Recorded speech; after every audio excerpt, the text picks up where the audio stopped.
Some interesting characteristics of implied volatility. You often hear the terms volatility skew. You'll also hear volatility smirk and volatility smile. Let's understand what these terms mean. First of all, let's think about the Black-Scholes formula and what requirements it makes of sigma. Well, if you look at the Black-Scholes formula, one would expect that sigma should be independent of the strike price K. In other words, if we fix T, let's say we're pricing a 3-month option, sigma tells us or provides an estimate of the stock price volatility over 3 months. One would guess that if you looked at 3-month options at various strikes, that their volatility would be the same. On the other hand, the Black-Scholes formula does not require that sigma be independent of T. In other words, if I fix the strike price now, let's say I look at the money call options on a given stock, and I look at 3-month, 6-month, 9-month, 1-year at-the-money call options on a given stock. There's no reason in the world to expect that the sigma will be independent of that time, that indeed your prediction or your estimate of appropriate volatility prospectively could be quite different if you're projecting over a week, a month, or a year. Could be quite different. So the expectation, just based on the Black-Scholes structure, is sigma should be independent of K, because if you fix time. On the other hand, if you fix K, there's no reason to think that sigma should be independent of time.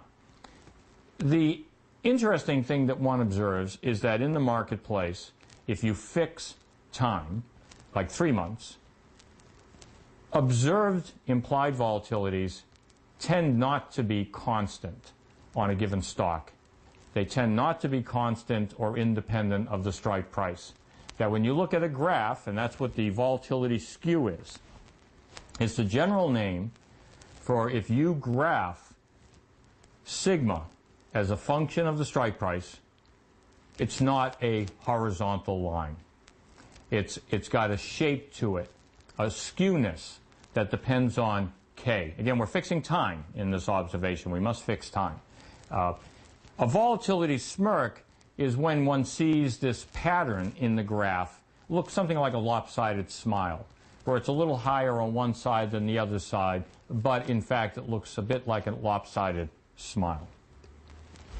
Volatility smile occurs when the graph of sigma is a function of K, again we're fixing T, sigma is a function of K, looks fairly symmetrical and looks like a fairly natural smile or a big smile.